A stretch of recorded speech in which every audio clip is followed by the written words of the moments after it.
एक बहुत बड़ा विशाल साम्राज्य था, बीजापुर। उस साम्राज्य का शासक बहुत ही नेकदिल इंसान था। उसे शिकार करने का बहुत शौक था, लेकिन उसमें एक खूबी भी थी। वह कभी भी जंगल में रहने वाले छोटे प्राणियों का शिकार नहीं करता था। या तो वह शेर का शिकार करता था या फिर शिकार ही नहीं करता था, क्योंकि एक शेर दूसरे शेर का शिकार करे तभी वह राजा कहलाता है, चाहे वह जंगल का हो या फिर किसी साम्राज्य का। एक दिन जब राजा फिर से शिकार के लिए जंगल जा रहा था, तभी उनकी दो रानियों में से महारानी बोलती है, महाराज, बहुत दिन हो गए हमें जंगल जाए बिना। क्या आप आज मुझे आपके साथ शिकार पर ले चलेंगे? मन बहुत विचलित हो रहा है। आपके साथ जंगल चलने के लिए आप ले चलोगे ना? महारानी, आपको तो पता ही है जंगल में कितने भयानक जानवर रहते हैं, और शिकार करते समय कभी कभी शिकार का पीछा करते करते जंगल के भीतर बहुत दूर तक चले जाते हैं, जिससे लौटने में बहुत समय लगता है। महाराज, मना नहीं करो, मैं आपको नहीं छोड़ूंगी। ठीक है महारानी, अगर तुम्हारी हट है तो चलो। इस तरह राजा भानु प्रताप और महारानी जंगल की ओर निकल पड़ते हैं। जंगल में उन्हें सभी जानवर दिखाई दे रहे थे, लेकिन राजा को वह दिखाई नहीं दे रहा था जिसका राजा को शिकार करना था। राजा ने अपने घोड़े की रफ्तार और बढ़ा ली ताकि वह शेर का शिकार कर सके। शेर की तलाश में राजा देखते ही देखते महारानी से बहुत आगे निकल गए। ये महाराज कहाँ निकल गए? इस जंगल में कहीं भी नजर नहीं आ रहे। अब मैं क्या करूं? कहाँ ढूंढूं उन्हें? मुझे तो कुछ समझ नहीं आ रहा। इतना सोचते सोचते महारानी इधर उधर देखने लगी। तभी अचानक से उनका पैर साधु महाराज के कमंडल से जा टकराया और साधु महाराज की तपस्या भंग हो जाती है। महारानी घबरा जाती है। हे भगवान, मुझसे यह क्या पाप हो गया? साधु महाराज क्रोध में आ जाते हैं और महारानी से बोलते हैं, तुमने हिरण की तरह उतल पुतल करके मेरी घोर तपस्या भंग की है ना। तुम्हें अभी के अभी हिरण बनाता हूँ। साधु महाराज, मुझे क्षमा कर दीजिए। मैंने जानबूझकर आपकी तपस्या भंग नहीं की। मुझसे यह पाप अनजाने में हुआ है। मैं बेगुनाह हूँ साधु महाराज। मैं तो बस इधर उधर महाराज की खोज कर रही थी। पता नहीं कहाँ निकल गए शिकार करते करते। तो आप महारानी हो, लेकिन आपको पता ही है धनुष से निकला बाण और मुंह से निकले शब्द कभी वापस नहीं आते। लेकिन एक रास्ता है जिससे तुम इस श्राप से मुक्त हो सकती हो। तुम्हें अपना यह रहस्य किसी को भी नहीं बताना है, गुप्त रखना है। समय खेल बदलेगा और समय खुद तुम्हारे पास चलकर आएगा तुम्हें लेने के लिए। उधर महाराज का ध्यान जैसे ही शिकार से हटता है तो वह पीछे मुड़कर महारानी को देखते हैं, पर महारानी कहीं नजर नहीं आती। न शिकार हाथ लगा और न ही महारानी कहीं नजर आ रही। कह रही थी हमसे तुम्हारा पीछा नहीं छोड़ेंगे। लगता है रास्ते में कहीं रुक गई होगी विश्राम करने के लिए। इतना सोचते सोचते राजा भानु प्रताप वापस उसी रास्ते से लौट आते हैं, पर कहीं भी उन्हें महारानी नजर नहीं आ रही थी। वह ढूंढते ढूंढते परेशान हो गए और शाम भी ढलने को आ गई। राजा परेशान होकर महल की तरफ लौट आए। सोचा शायद महारानी महल लौट गई होंगी।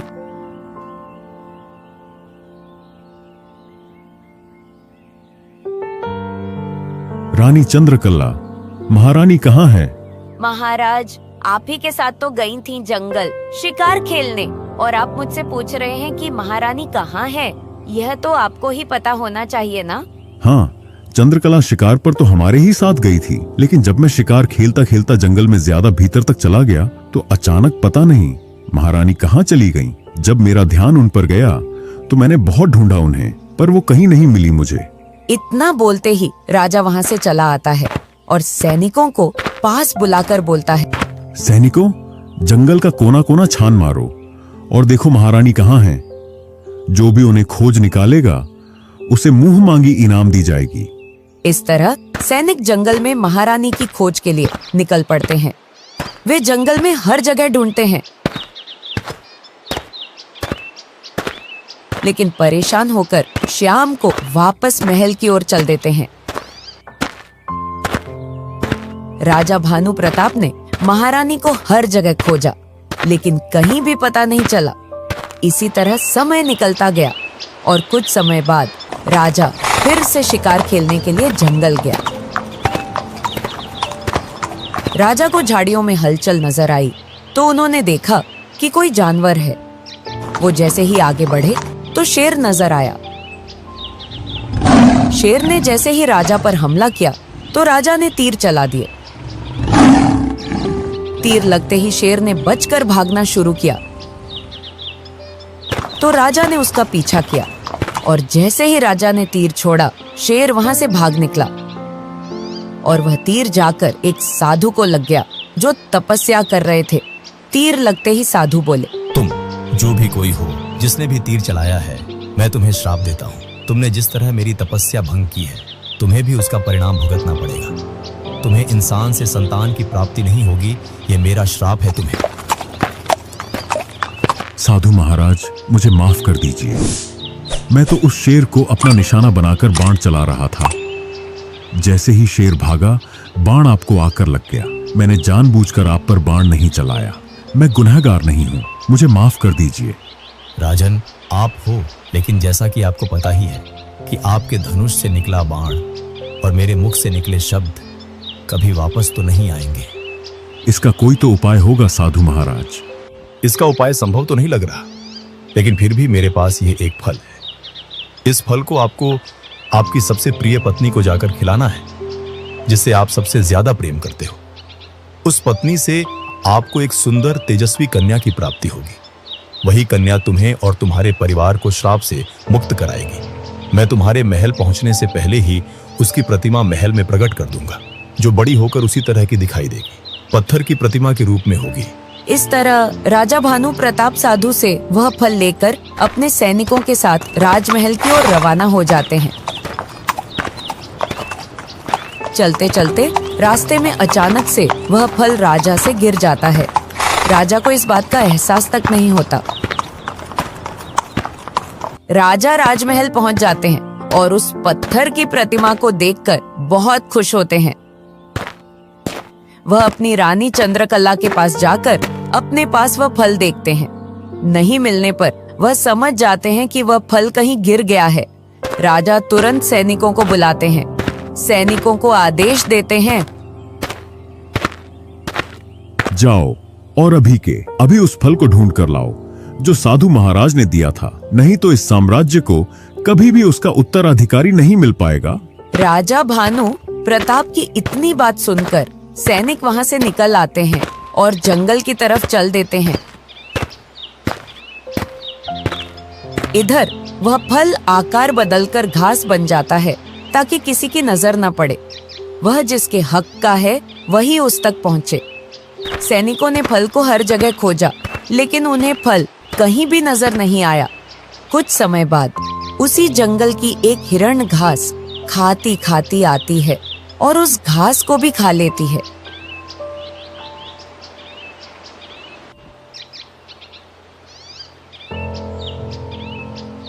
इसी तरह समय निकलता रहा और उस हिरण को एहसास होने लगा, मुझे ऐसा क्यों लग रहा है कि मैं माँ बनने वाली हूँ। समय गुजरता गया और एक दिन उस हिरण ने एक सुंदर बच्ची को जन्म दिया। मैंने एक इंसानी बच्ची को जन्म दिया, आखिर यह कैसे संभव है। हिरण अचंभित होकर सोच में पड़ जाती है। खैर, आखिर है तो मेरी ही बच्ची। मैं इसे बिल्कुल इंसान की तरह पालूंगी। मैं इसकी हर तरह से देखभाल करूंगी। इस तरह वह उस बच्ची को लेकर वहां से एक झोपड़ी की तलाश में निकल पड़ती है, क्योंकि इस तरह खुले जंगल में तो रख नहीं सकती थी, नहीं तो जंगली जानवर हमला कर देते। जंगली जानवरों से बचाने के चक्कर में वह एक सुरक्षित स्थान की खोज करने लगी। जंगल के पास में ही उसे एक झोपड़ी मिल जाती है, जिसमें कई सालों से कोई नहीं रहता था। सुरक्षित स्थान समझकर वह वहां रहने लगी। हिरण को पता था, मुझे इस झोपड़ी का राज किसी को भी नहीं बताना है और बड़ी ही सावधानी से इस झोपड़ी में आना जाना करना है, ताकि किसी की नजर नहीं जाए इस झोपड़ी पर कि इस झोपड़ी के अंदर एक इंसानी बच्ची है। इस तरह समय निकलता गया और हिरण बड़ी ही सावधानी से बच्ची की देखभाल अच्छे से कर रही थी। बच्ची धीरे धीरे बड़ी होने लगी। हिरण चुपके से जंगल जाती घास खाने और लौटते समय अच्छे अच्छे फल खाने के लिए लेकर आती नैना के लिए। समय निकलता गया, नैना अब बड़ी हो गई। माँ, आप मेरे लिए इतना सब कुछ करती हैं और एक मैं हूँ जो कहीं नहीं जाती, बाहर आपके साथ। आप मुझे अपने साथ बाहर लेकर चला करो, मैं भी काम में आपकी मदद कर दिया करूँगी। बेटी, तुम्हें पता नहीं है इस जंगल के बारे में। इस जंगल में बहुत बड़े बड़े जानवर रहते हैं, कहीं तुम्हें कोई हानि न पहुंचा दे, इसलिए मैं तुम्हें अपने साथ नहीं ले चलती। मुझे डर लगा रहता है। इसी तरह समय निकल रहा था।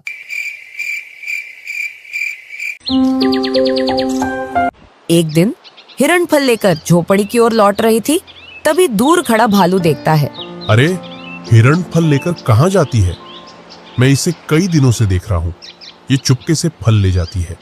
आज तो देखता हूँ आखिर ये कहाँ जाती है। इस तरह भालू हिरण का पीछा करता है और सोचता है कि हिरण इस झोपड़ी में क्यों जाती है। वह वहीं छुपकर इंतजार करने लगता है हिरण के बाहर जाने का।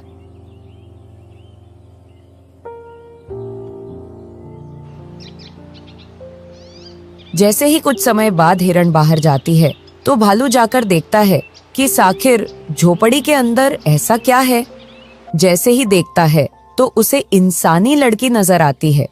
अरे, ये क्या एक लड़की से मिलने आती है? हिरण माजरा क्या है? देखना पड़ेगा अब तो, तभी जाकर इस इंसान को अपना भोजन बना पाऊंगा। बड़ा मजा आएगा खाने में। अचानक वहां हिरण आ जाती है और भालू को वहां से जाते देखकर वह घबरा जाती है और सोचती है, पता नहीं आज तो इस भालू ने मेरी बच्ची को कहीं कुछ नुकसान तो नहीं पहुंचाया है भगवान।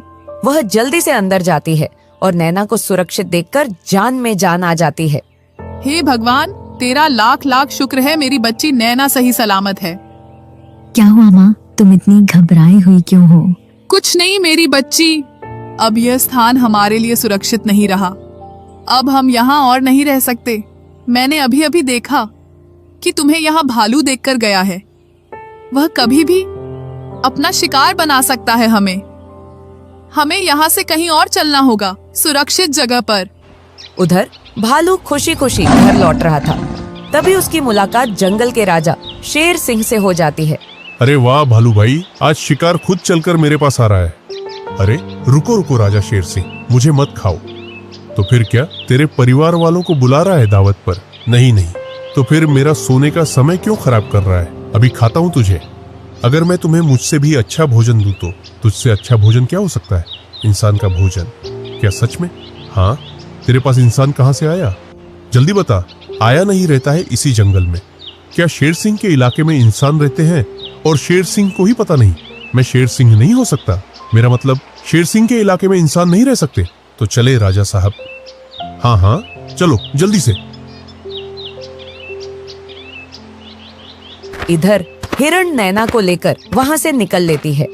उसे पता था अब जंगल का कोई भी जानवर हम पर कभी भी हमला कर सकता है। हम यहाँ सुरक्षित नहीं हैं। उधर भालू बड़े ही होशहवास में शेर को लेकर उस झोपड़ी पर पहुंच गया। राजा साहब, इसी झोपड़ी के अंदर है वह इंसानी बच्ची। अच्छा सुन भालू, अगर तूने मुझे बेवकूफ बनाया ना तो मैं तुझे, तेरे परिवार वालों को भी नहीं छोड़ूंगा। हाँ हाँ ठीक है शेर सिंह जी, लेकिन अगर मेरी कही हुई बात सही निकली तो फिर मैं तुझे और तेरे परिवार को कभी अपना शिकार नहीं बनाऊंगा। और अगर तू झूठा निकला तो तू गया आज एक लंबी यात्रा पर। हाँ हाँ ठीक है। इतना सुनते ही शेर सिंह झोपड़ी में घुस जाता है। भीतर देखता है तो उसका दिमाग चकरा जाता है। भालू भीतर आ।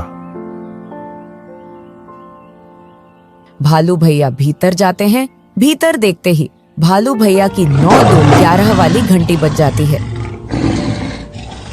शेर सिंह भालू को अपना 2-3 दिन का भोजन बना लेता है। उधर हिरण सभी जंगली जानवरों से नैना को बचाती हुई ले जा रही थी। तभी राजा के 2 सैनिक उसी जंगल से गुजर रहे थे। वे अचानक चलते चलते हिरण और नैना के पास आ पहुंचते हैं। अरे भाई, ये तो हमारी वही पत्थर की मूर्ति वाली राजकुमारी है। लेकिन यह इस जंगल में क्या कर रही हैं? राजकुमारी जी, चलो हमारे साथ राजमहल। और तुम तो पत्थर की हो राजमहल में, लेकिन यहां तक कैसे आई? आप कौन हो? मैंने तो आपको पहली बार देखा है। और कौन राजकुमारी? मैं कोई राजकुमारी नहीं हूँ, और ना ही इस दुनिया में मेरी इस माँ के अलावा कोई है। अरे भाई, ये कैसे हो सकता है? यह मना कर रही है, और यह तो हमारी राजकुमारी ही है। सुनो, ये कोई राजकुमारी नहीं है, हमें जाने दो। अरे कैसे जाने दूं? अगर हमारी राजकुमारी कहीं खो गई तो हम कैसे ढूंढेंगे? अगर जाना है तो आप हमारी राजकुमारी को छोड़कर जा सकती हो, हम तुम्हें नहीं रोकेंगे। ये मेरी माँ है, और आप इनसे ऐसा बोल रहे हो? हाँ, मेरी माँ और मैं दोनों ही जा रहे हैं। आप अपनी राजकुमारी को कहीं और ढूंढो। नहीं नहीं राजकुमारी जी, हमसे गलती हो गई। अगर महाराज को पता चलेगा कि हमने आपको जाने दिया तो वह हमें सूली पर चढ़ा देंगे। कृपया करके आप हमारे साथ अपने महल वापस लौट चलिए। हमने कहा ना, हम कोई राजकुमारी नहीं है। फिर भी अगर तुम चाहते हो कि हम तुम्हारे महल चलें, तो हम महल चलेंगे, लेकिन हमें कोई हानि नहीं पहुंचाई जाए।